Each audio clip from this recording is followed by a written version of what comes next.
So let's kick it off. My name is Mohannad Hajaj. I work at an organization called UNRWA in Lebanon.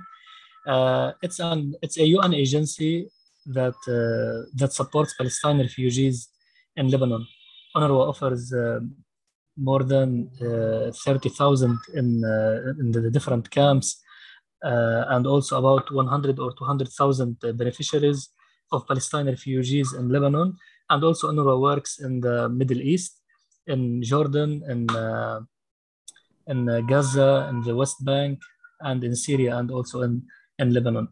UNRWA provides many services to Palestinian refugees, from healthcare to financial support, to relief, and social services, to camp improvements and education, and many other services, including also the youth who live in Lebanon. We provide them with trainings in social entrepreneurship and life skills, on digital skills, and also the most important thing that we are currently working on, and here where we met with Leticia from MENTEE, is the mentorship program, where we provide the young people with mentorship services. MENTEE, if I don't know if all of you know MENTEE. It's a global organization that work to give those who are disadvantaged by global systems the guidance and knowledge and opportunities to create better and healthier lives. I'm today hosting this session on behalf of Leticia, the founder of MENTEE. MENTEE is an online platform that allows the growth for the youth and for everyone who needs support through the conversations between those people. And MENTEE reaches mentors from everywhere in the globe, and there are different types of mentorship that MENTEE provides. So MENTEE is a community of hope, in time where hope is desperately needed. I won't take much time of Nadine's time. Nadine is our speaker today, and I am very thrilled and happy to meet her. She's the regional director of an organization called Perticus in MENA. She's the regional of MENA, but she's located in Austria, I think. Right, Nadine? It's a global private family foundation. Nadine is a healer and a practitioner in healing, and she's a teacher also. She works as deep transformation coach. She started about, I think, 20 years ago. She's not very old, but she has lots of experience.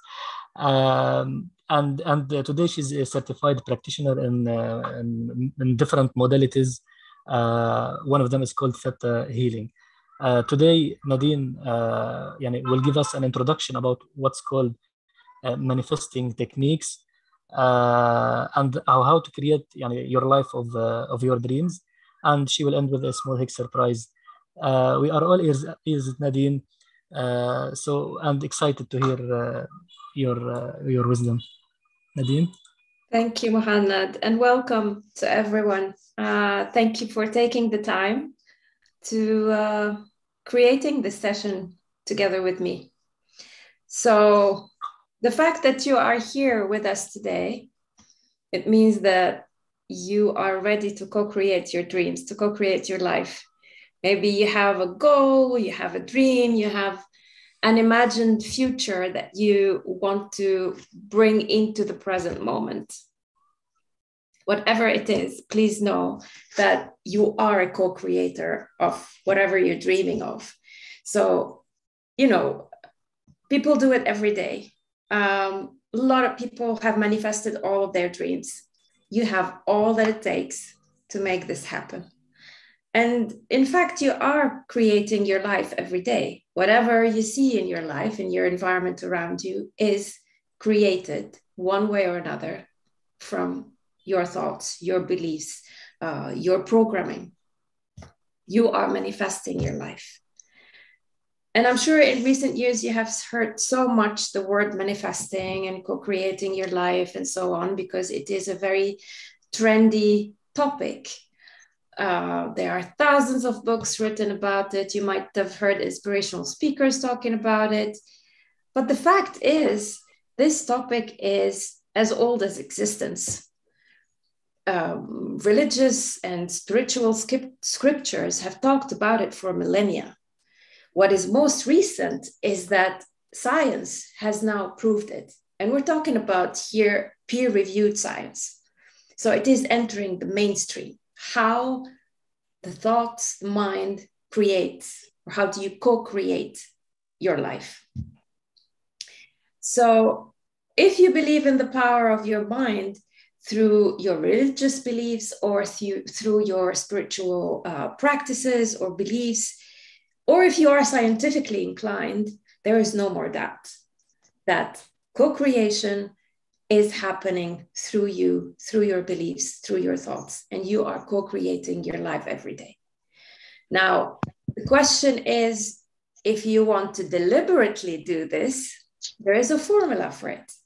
And the formula is quite simple, it's quite straightforward, I assure you. But if you ask me if it is easy, well, maybe not so much. And I don't mean to discourage you, but the key here is that it takes a lot of commitment and persistence. And this is where people let go and they don't continue with their commitment. And this is where they fail in co-creating their lives. So what I will share with you today is something that I usually give in a 2-day or 1.5-day workshop. And then I also offer the participants accompaniment, because those who join, I offer it as a transformational journey for their life. So they want to transform who they are and what they're doing. And this is how it is usually done. But I assure you that today, I promise that you will leave this call with tools and some tips on how to do it. You will have the recipe, the simple recipe that I promise. So we have more people joining. I think Zaina just joined and her microphone is on, so we can hear from Zaina, just to say hello, and then we continue with this call. Now, the biggest enemy, to be honest, to manifestation is it's doubt. And doubt comes from the limiting beliefs that we have in our minds. We believe for some reason that this cannot be done, and this creates doubt. And then if you're doubting it, if you don't really believe it, then there is very limited chance that it will happen. So let me start first then by trying to convince your minds, or at least opening your minds to the possibility and the fact that this actually works. So let's start by talking science. Maybe you have heard of the machine called EEG, electroencephalograph. And if you haven't, this is the machine that researchers and sometimes doctors use to monitor and record the activities that is happening in your brain. So if you see somebody who is attached to an EEG, they have this like a cap on their head, and there are sensors attached to electrical wires and to a computer. And then you have an emotion or a thought, and the machine records where in your brain the neurons are firing. So it lights up. So if I'm feeling stressed, then the EEG records somewhere the electrical charge in my brain where it is recording stress. But researchers also have something called magnetoencephalograph. So they no longer need to have these sensors right on the head, on the skin. They can measure the activity of the brain with the magnetic field that is around the head. So why is this important? Because this is very clearly showing us that the electrical signals or the magnetic electromagnetic signals that are generated in our brain, they don't stop at the boundaries of the skin around your body. They extend beyond this. And this is very, very important because they are extending into our environment. And they extend through waves, electromagnetic waves. So let's talk about waves for a moment. I don't want to go into so much complex science about magnetic waves here, but there is one important concept that I want to share with you. It's called constructive interference. This is when two coherent waves come together to form a bigger wave. So coherent waves, it means that they go up together and then they go down together, up together, go down together. But when this happens, the waves merge and they create a larger wave. This is called the amplitude. Amplitude is the height of the wave. The higher the amplitude, the higher the energy, which means when two waves meet in coherence and they have higher amplitude, their energy is stronger. If I have a thought that is matching another thought or something else in my environment and they are coherent, they are similar, then they merge and their amplitude is higher and they are stronger. Let me tell you how you can imagine this in more physical terms. Maybe you have seen or you have tried to, when you have a crystal glass, like for example, a wine glass, and then you put your finger at the top and you turn it like this and it starts making a pitch, it makes a sound. Now, if you bring a tuning fork and you tune it to that sound, the amplitude of the wave, the sound that's coming from the tuning fork, and the sound that is created by the atoms of this crystal glass that are now vibrating, also creating waves, then they are amplified. And when they are amplified so much, what happens is the crystal glass will shatter and break.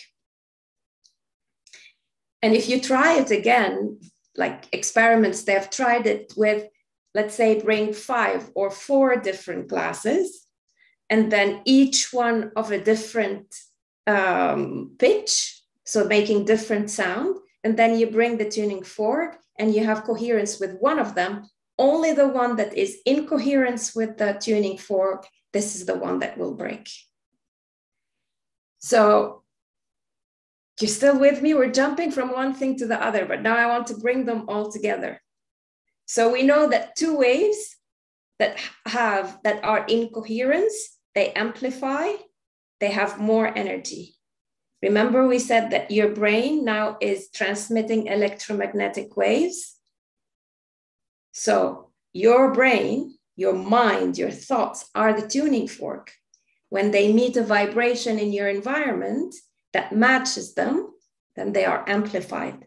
The energy is amplified, which means if right now I am thinking, oh, look at me, I am so smart right now. And this thought is strong in my head. And this is what I really believe. I'm transmitting this vibration. Whatever outside is the environment matches this vibration, whether it's an event, it's a situation, it's another person who thinks that I am smart, they will meet, they will be in coherence with my thoughts, and then this is amplified.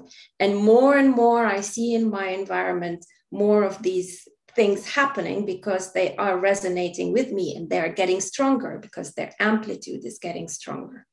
And the opposite is true. If I believe, oh, I'm a loser, I don't know anything, I don't know what I'm talking about, then I'm going to resonate with more people around me in my life and more events that validate this thought, because this is what will be amplified.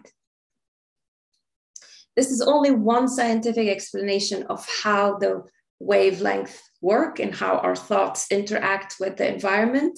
If you are interested in more, I suggest you look into the double slit experiment. If you search on YouTube, double slit experiment, There are a lot of videos that explain also very simply what this is. But this is what explains how. There is also other fields of science that explain or that look at the correlation with health. For example, in the medical field, there is so much research on the effect of positive psychology on health and well-being. So interestingly enough, since the 70s until today, the number of research on this correlation has exponentially increased, and specifically the research on gratitude. The latest one I've heard about was from a professor called Dr. Paul Mills. He is a professor of public health and family medicine at the University of California, San Diego. He is also head of research at the Chopra Foundation.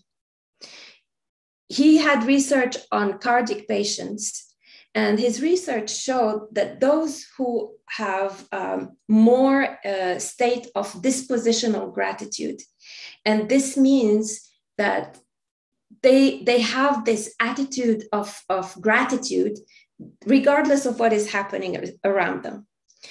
These patients had significant positive effects on their health. So they were sleeping better and they were having more energy compared to those who did not have this positional gratitude. Also in his research, it showed that those who journal gratitude, these patients showed reduction of inflammatory markers. So I think it was 5 inflammatory markers that he looked into, and the reduction was 23% over a period of 2 months. So that is significant. We are no longer just saying, oh, think positive and then be a positive, optimistic person, everything will be fine. There is research that is showing that there is direct correlation. So let's get to it. Let's apply this. Let's try it. What I need from you now is to get something, a pen and paper to write, because we're gonna start writing down a few things through our exercises. Good? I want you first, nice, thank you, great. I want you to take a few minutes to write down at least 10 things that you are grateful for. And it could be anything, but you have to really feel it. So try to write the first things that come to your mind. For example, right now, if I'm writing my gratitudes and I would write them fast, I would say like, I'm grateful for MENTEE that invited me to this talk so that I can meet all of you and share with you what I know. I am grateful that my internet is good and it's not breaking up. I'm grateful for this comfortable chair that I'm sitting on. So it could be anything, as long as you're writing something that you can feel and it's coming to you without so much thinking about it. So take a couple of minutes and write down as much as you can, but at least 10 things.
Good. So It seems we are ready.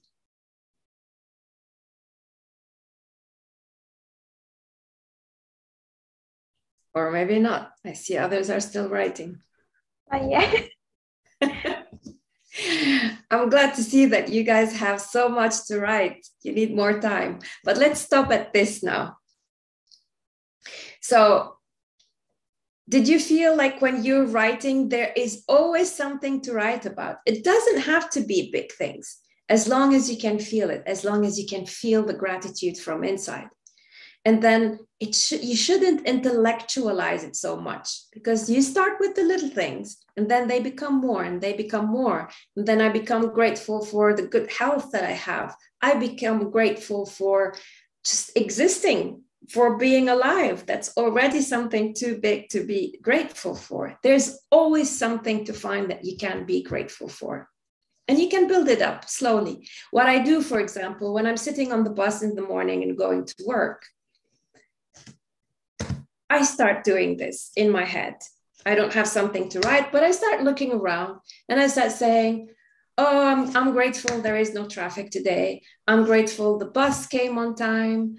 I'm grateful that that person is not sitting next to me, or this person. I'm grateful that it is a sunny day. It could be anything, but you start saying them one after the other, one after the other. And then you just start, the more you say, the more you find things to be grateful about. And then I start turning it into my life. I'm grateful that I'm going to work because I have work. This is very important. So, you start finding things. And then it becomes an innate something. The more you do it, you start doing it sporadically during the day. You see something and then you say, oh, I'm grateful for this happening right now. And more, this is who you become. You become a grateful person. And what does this mean? You are already transmitting energies that are grateful energies. What will be reflected to you is more things to be grateful for. And this is why we started with this now. Because I want you, every time you want to think of your goals and your dreams, you start first putting yourself in that state of mind of gratitude. And then when you are in that state of mind, whatever you are writing is really amplified with energy and it's coming from your heart. So now we move to, as we are now in the energy of gratitude, we want to move to developing the list of what are the things that we want to have in our lives, our goals that we want to achieve, that we want to manifest, our dreams. And there are a few things that you need to have. So, first of all, you need clarity. You need to really know what you want. And it doesn't have to be something big. It could be something small, but you need to know what it is. You need to, second of all, you need to really feel it, know the feeling of it. Third, you need to commit to the process and you need to be persistent and not give up. Good? So let's take each one of those and then elaborate on it. So knowing what you want and having clarity.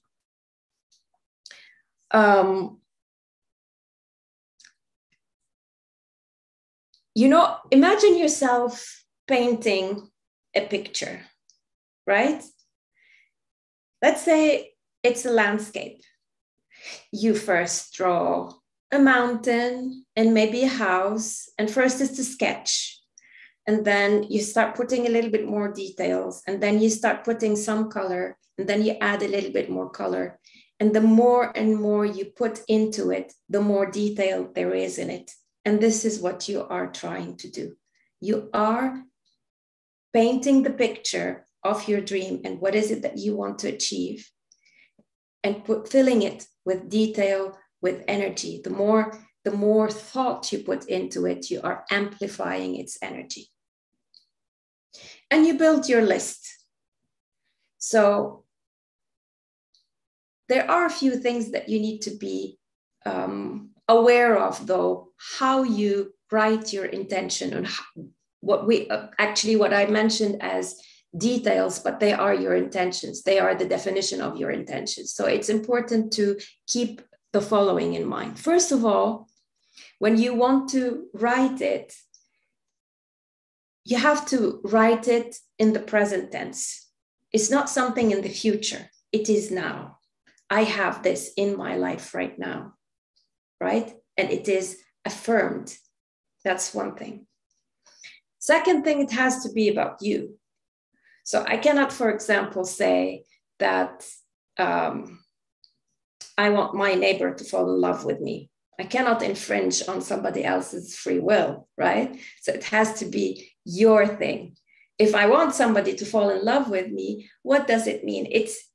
I have to say it in a way that, how do I feel when somebody is falling in love with me, regardless if it's this neighbor or that person or this person, right? It's how I feel. It's what I'm creating. It is for me. Third, never write it, I want this. Because if you write it, I want this job, you are creating the wanting. You're not creating the job that you want, right? So you write it from the end. You write it how it looks like, as if it has already been manifested. What else? What not to do? Nobody wants to say, I want to be like somebody else, like this movie star, or like that person, or like that colleague. You are your own person. Define what you want. And avoid writing things that insinuate or mean how you are going to get there. The how is not for you. The how, you delegate it. Delegate it to the universe. You just say what you want and imagine that the universe is working for you. The universe will reflect it to you. So forget about the how. And while you are writing, I want you also to maybe ask yourself, why do I want this? For example, I want $1 million. I won't write, I want $1 million. I would say, I have $1 million right now. But why do I want $1 million? Well, I want a nice house. I want to buy 2 cars, etc., etc. So it's not really the $1 million that I want. I want the house and the cars. But then I would ask, why do I want a house and cars?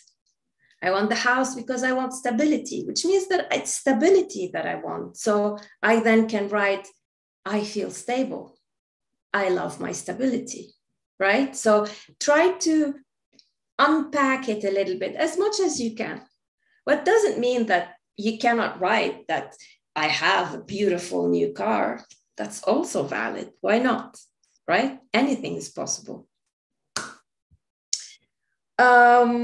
Good. So let's do that. Let's write some intentions. What I want you to do now is like have a table with 1, 2, 3 columns. First column, you write like, let's say, it's good to classify things like a new job, right? That's column 1. Column 2, we want to fill it with more details. So a new job is not clear enough. It's not detailed enough. I want to write in column 2, what job am I looking for? Is it like it's a full-time or part-time? Oh, I want a part-time job. And I want it to be within the city that I live in. So I would write there, I have a new job, column 1, column 2. It is in the city. I am based in the city where I live. It's a part-time job. And I start filling more details like this. So I'm going to give you another 2-3 minutes for you to start writing things down. Okay? Nadine, I got 2 columns in your example. So and the third is coming a little bit later. Okay. Yeah.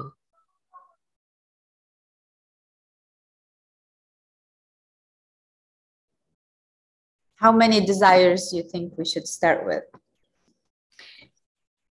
I mean, ideally, you could have as many as you want, but right now, with 3 minutes, maybe try with 1 example.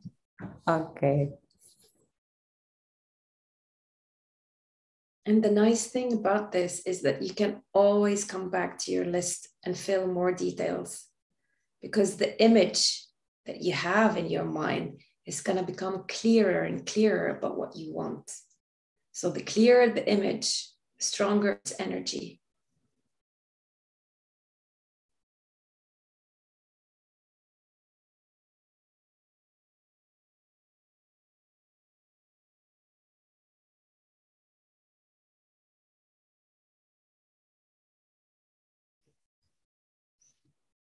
Okay.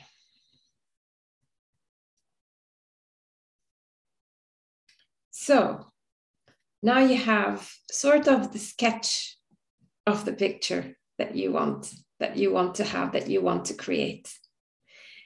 Now we want to add to it, what was the second thing? First, you need the clarity, and the second thing was the feeling.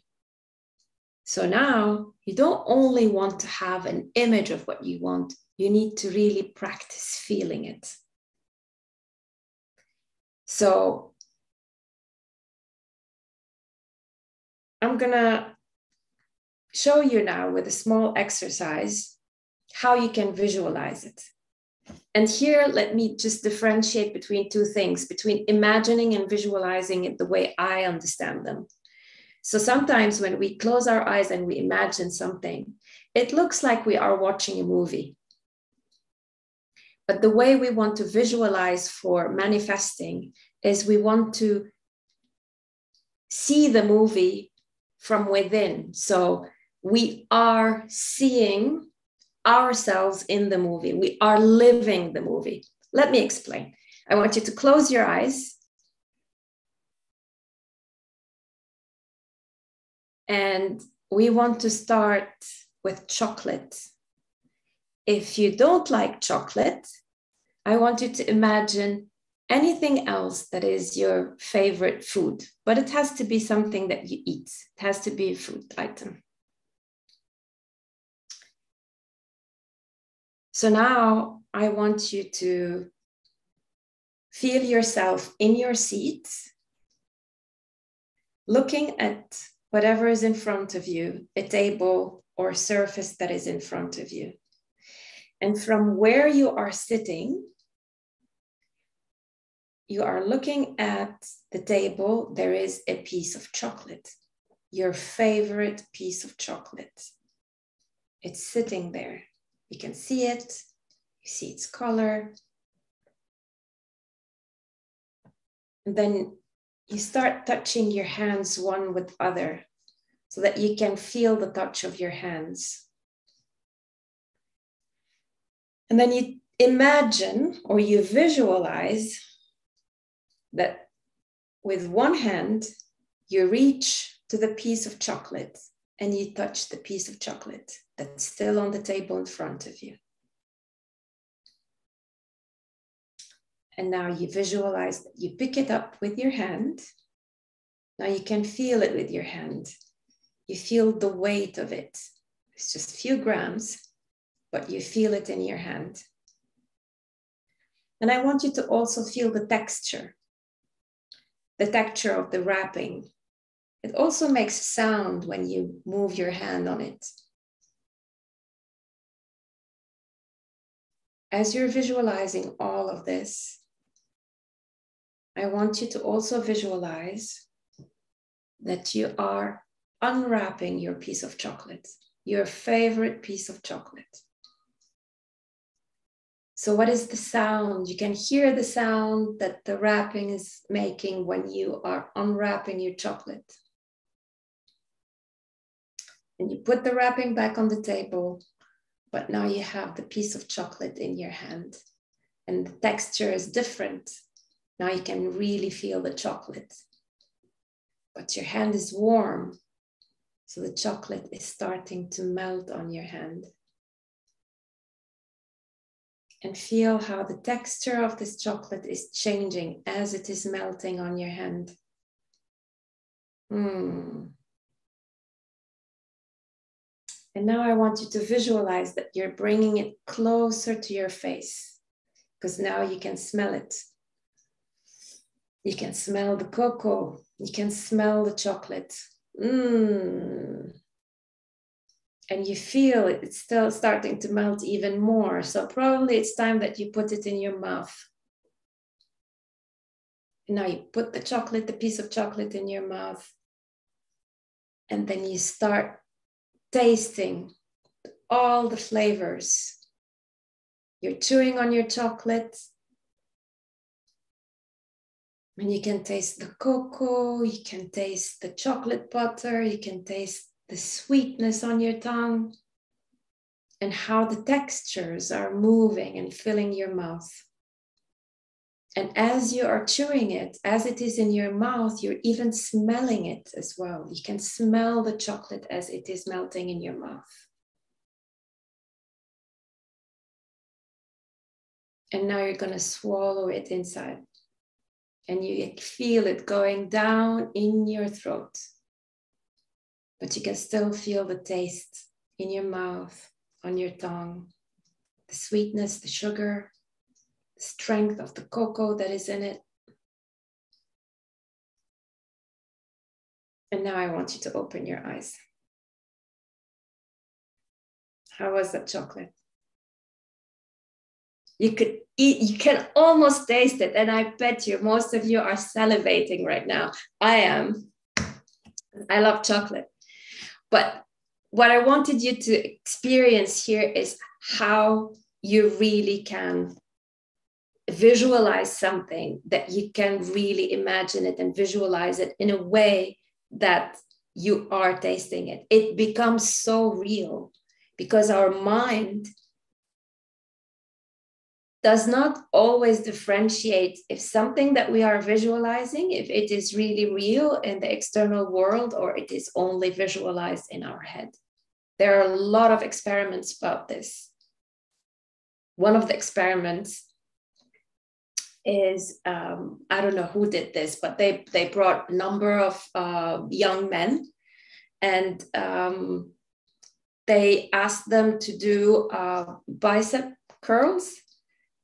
And for 1 hour a day, there is a group who did actually lifted weights, and another group who just visualized that they are doing it, so that they have, you know, the group that is not actually like, so that they can have the comparison. But what is important is that the group who only visualized it over a certain period of time, I think it was 1 month, they had an increase of around 15% of muscle mass. So it really works. There are a lot of experiments about this that will blow your mind. Mohannad, do you have a question? Your hand is raised. Yes, Nadine, I have a question. I think I have a weak internet connection now. I don't know if you are hearing me well. I am. Okay. My question is, because you were guided through this beautiful journey while eating the chocolate, it helped us to visualize. But when it comes for someone to visualize it, him or herself, without a guide, it won't be an easy task, because there will be many distractions, or you cannot focus 100%. Do you have any technique or tool that can help one stay focused, even if there is no guide supporting? Absolutely, Mohannad. It is as simple as this: practice. You know, that's the key word: practice, practice, practice. And don't give up, and don't judge yourself. If it doesn't work the first time, the second time is easier, the third time is even easier. So start with something simple and keep on practicing. Then you are building this skill. It's a skill, right? And then bit by bit, you move to the larger things. And also in your manifestations, and I will get to that a little bit later, that you have to have on your list a series of different things, simple things that you want to manifest, and larger things. And I'll tell you later why. But that's it. I mean, all I can say is just keep on trying and don't give up. And then you will see how it will get better. Mm-hmm. I read once, Nadine, thank you for the answer. I read once in a book, he says that most successful people, when they achieve something very important or do a great achievement, they live it twice, once in their minds and the other time on the reality. So they live it before it happens. And good planners and good managers and good leaders do that. They live the moment, they imagine it, they visualize it as if they are seeing it. Then it comes into a reality. What do you think? Absolutely. It is much more common among athletes, actually. I know skiers here in Austria, it is very known that they do this, so that they visualize themselves going down the slope and achieving it before they even go down physically. So yes, indeed, this is very common. And it is a key to success, one of the keys to success. So now you know how to visualize. So you added the feeling. But there is one small step, and this is why our table had 3 columns. Now, on the 3rd column, for what you had as your intention, what you want to manifest, now you describe the feeling. But for the feeling, then we have 2 things that we need to do. We need to visualize so that we understand and we know the feeling. And then we describe it by writing it down. For example, for my dream job, I described what it is. And then for the feeling, I feel free, I feel empowered, I feel creative. So all these things, I could add them. So now I'm going to give you another just quick 1 minute, because it's better to do it after you have visualized it at least once, to start writing on the 3rd column few feelings that came up also that you want to, or that you can feel that are linked to your intention.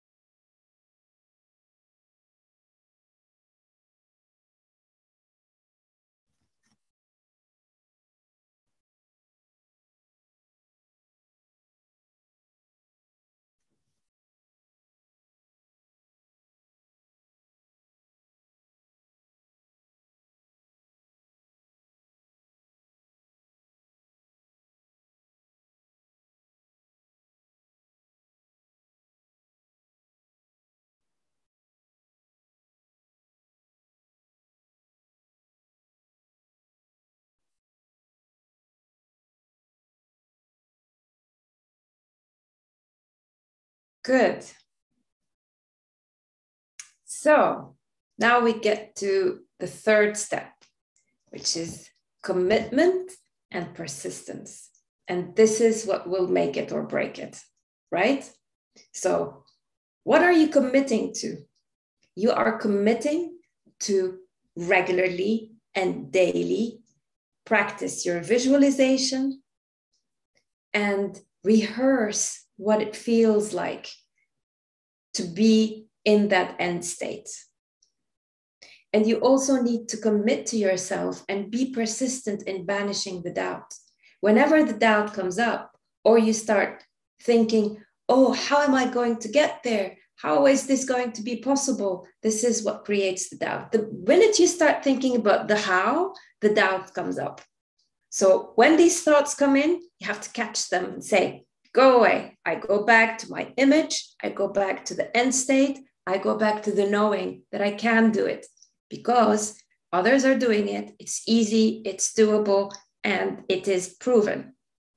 And what helps you even more is that you really practice with small things. Small things like, I don't know. Let me ask you, give me examples. What would be small thing that you would practice with that will help you train your mind that it is possible and to validate for yourself? What do you want to commit in practicing something? Who would like to share? A bigger piece of chocolate.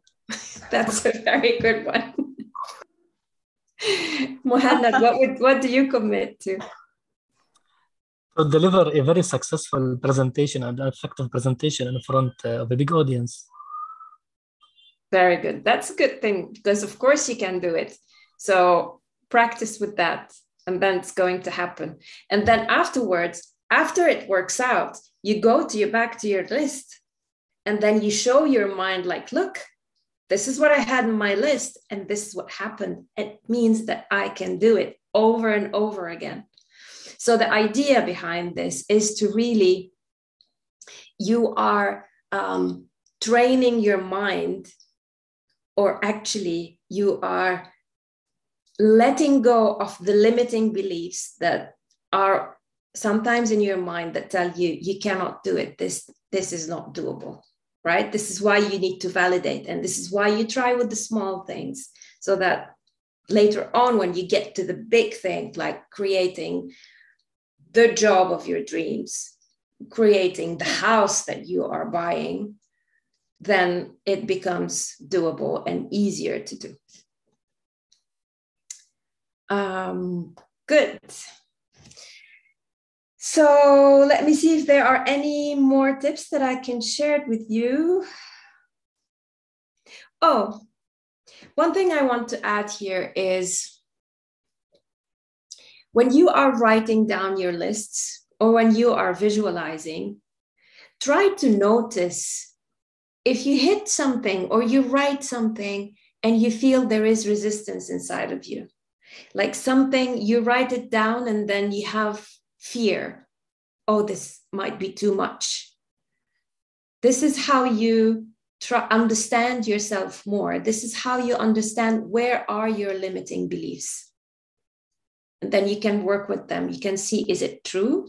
Or did I pick this up somewhere? Or is it a subconscious programming that I've picked up from when I was very young, or it is in the collective, and so on. This is where usually on these things, this is where I work on the healing with my clients, or really on deep coaching. But you can still, the fact that you notice these small points of resistance is already a good thing. So I think I've shared with you all of my tips, but we have a question here from Nida. Hi. Yeah, I have my video.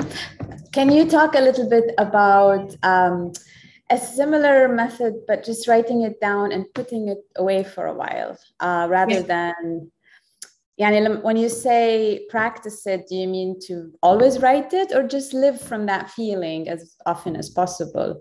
Because I think it also helps to trust. Just write it, let it go, and surrender and let it happen. Can you talk about that? Absolutely. There are different approaches to this. So this is another approach where you really have the strong belief inside that my intentions will be true. Then you can do this, but you have to really have that deep belief. So I can share with you, for example, since I do have my belief, I have my book where I write all my intentions. But you see here, it's color coded, because the first one, when I start with my gratitudes. I don't know if you can read it here. Gratitude. So I always write gratitude first, and then I write something that I acknowledge, something that I have in my life and I want it to continue. And then I write what is my intention. So I have it there, and I believe that anything that goes in this book, it is going to manifest. That's my approach, right? But I also, I have strong trust inside me, and I know that what I write there is, I know how it feels.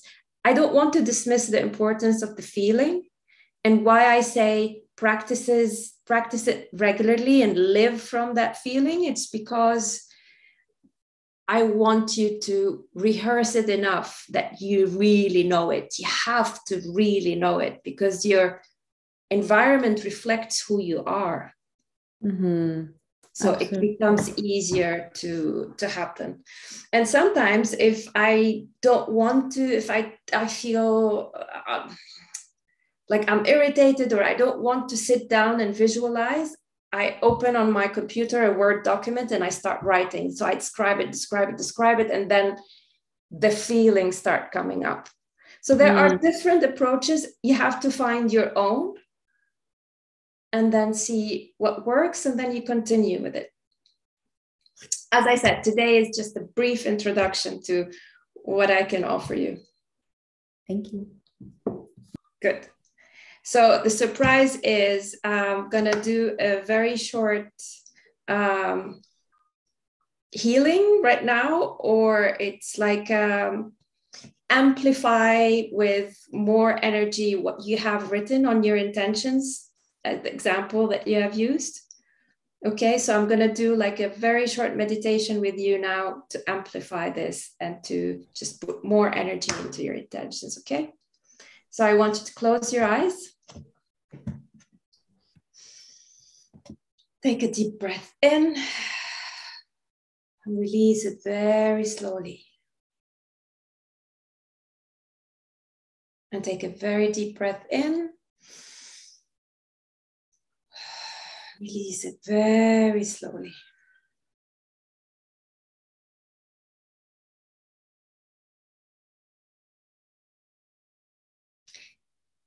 And now, as I am downloading the healing energies onto your energy fields and onto your intention lists, I'm going to state what I'm going to do.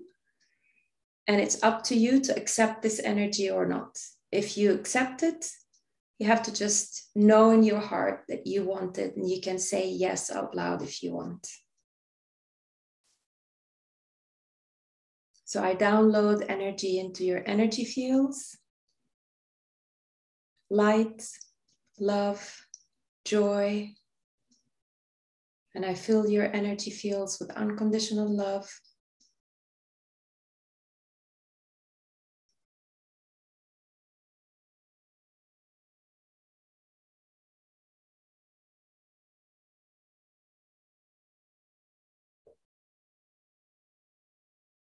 And I send also light and unconditional love and amplifying life force and energy into the intentions that you have created today.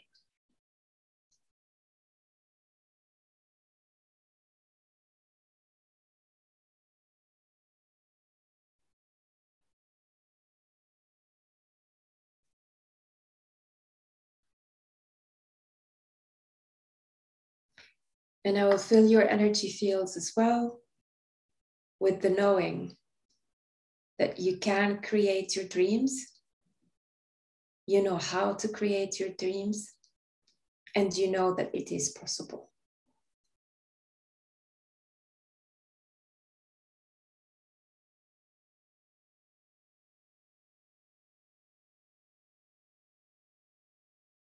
And let all these energies be integrated in your energy fields right now.